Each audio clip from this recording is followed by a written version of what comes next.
മുതിർന്ന നേതാവ് ഉന്നയിച്ചിട്ടുണ്ട്. അതിനെങ്ങനെ കാണുന്നു?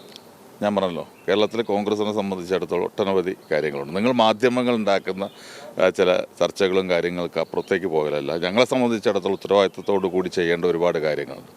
അപ്പോൾ ഇത്തരം കാര്യങ്ങളിലൊക്കെ പാർട്ടി എടുത്ത നിലപാട് അവിടെ നിൽക്കുകയാണ്. അതുകൊണ്ട് ആ രീതിയിൽ തന്നെയാണ് ഇപ്പോൾ മുന്നോട്ട് പോകുന്നത്.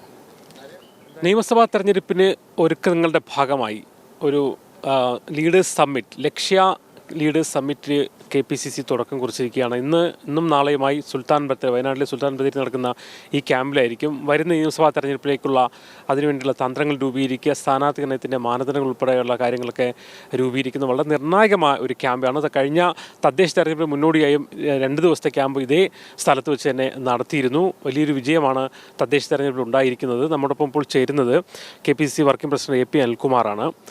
എന്താണ് ലക്ഷ്യയുടെ ലക്ഷ്യം?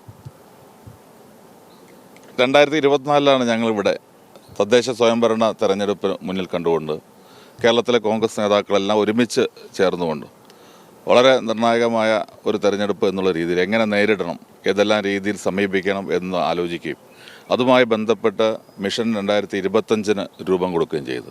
അത് വളരെ നല്ല രീതിയിൽ തന്നെ വളരെ ഉത്തരവാദിത്തപ്പെട്ട കോൺഗ്രസ് നേതാക്കളെയൊക്കെ കോർപ്പറേഷൻ ഉൾപ്പെടെ ചാർജ് കൊടുത്തുകൊണ്ട് വളരെ വലിയൊരു മുന്നേറ്റം നടത്താൻ സംഘടനാപരമായിട്ട് കഴിഞ്ഞു. അതിൻ്റേതായ റിസൾട്ട് ഞങ്ങൾക്ക് ലഭിക്കുകയുണ്ടായി. ഈ ഗവൺമെൻറ്റിനെതിരായ ജനവികാരം പൂർണ്ണമായും ഉൾക്കൊണ്ട് മുന്നോട്ട് പോകാനും തെരഞ്ഞെടുപ്പിനെ നേരിടാനും വിജയിക്കാനും കഴിഞ്ഞു. 2026 കോൺഗ്രസിനെ സംബന്ധിച്ചിടത്തോളം എന്നതിലുപരി UDFനെ സംബന്ധിച്ചിടത്തോളം എന്നതിലുപരി കേരളത്തിലെ ജനങ്ങളെ സംബന്ധിച്ചിടത്തോളം ഏറ്റവും പ്രധാനമാണ്. ഇതുപോലെ ഒരു ഗവൺമെൻറ് മുന്നോട്ട് പോകുന്നതിന് കേരളത്തിലെ ജനങ്ങളെതിരാണ്. അതുകൊണ്ട് ആ ജനവികാരം പൂർണ്ണമായി ഉൾക്കൊണ്ടുകൊണ്ട് തെരഞ്ഞെടുപ്പിന് പാർട്ടിയെ സജ്ജമാക്കുക എന്നുള്ള ഉദ്ദേശത്തോടു കൂടി 2026 ജനങ്ങൾ ഈ ഗവൺമെൻറ്റിനെ താഴെ ഇറക്കണമെന്ന് മനസ്സുകൊണ്ട് ആഗ്രഹിച്ചിട്ടുണ്ട്. അത് അവർ തീരുമാനിച്ചിട്ടുണ്ട്. അതിനൊപ്പം നിന്നുകൊണ്ട് കേരളത്തിലെ കോൺഗ്രസ് അതിൻ്റെ സംഘടനാ പ്രവർത്തനങ്ങൾ സജ്ജീകരിക്കും.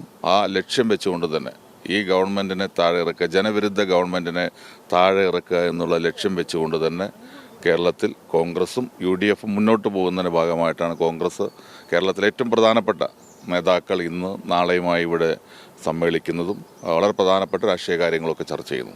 ഇതിൻ്റെ ഔട്ട്കം എന്തായിരിക്കും? എന്തൊക്കെ ഒരു മിഷനായിട്ട് വരും? എന്താണ് എൻ്റെ ഒരു ഔട്ട്കം?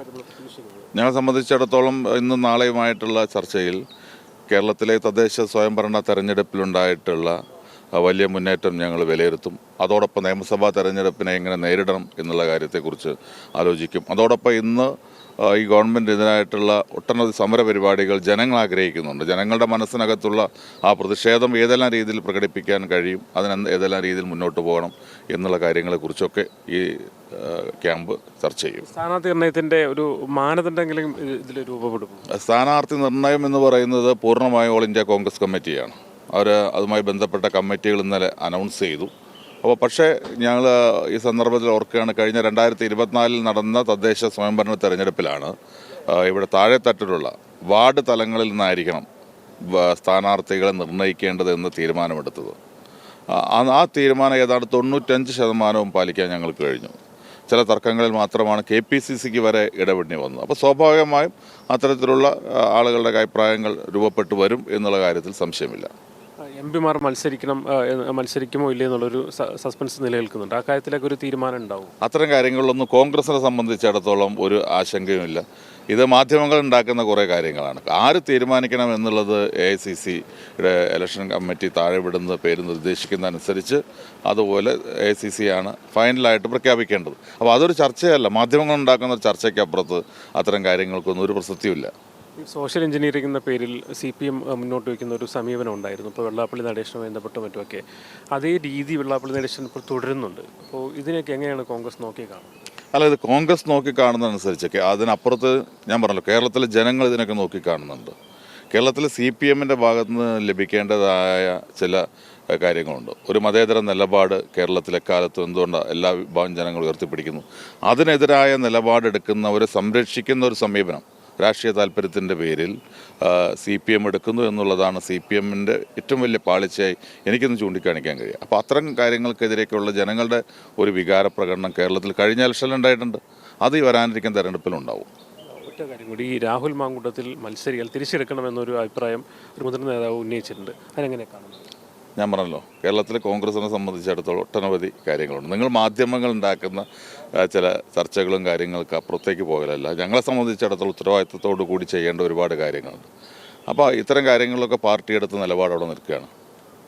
അതുകൊണ്ട് ആ രീതിയിൽ തന്നെയാണ് ഇപ്പോൾ മുന്നോട്ട് പോകുന്നത്.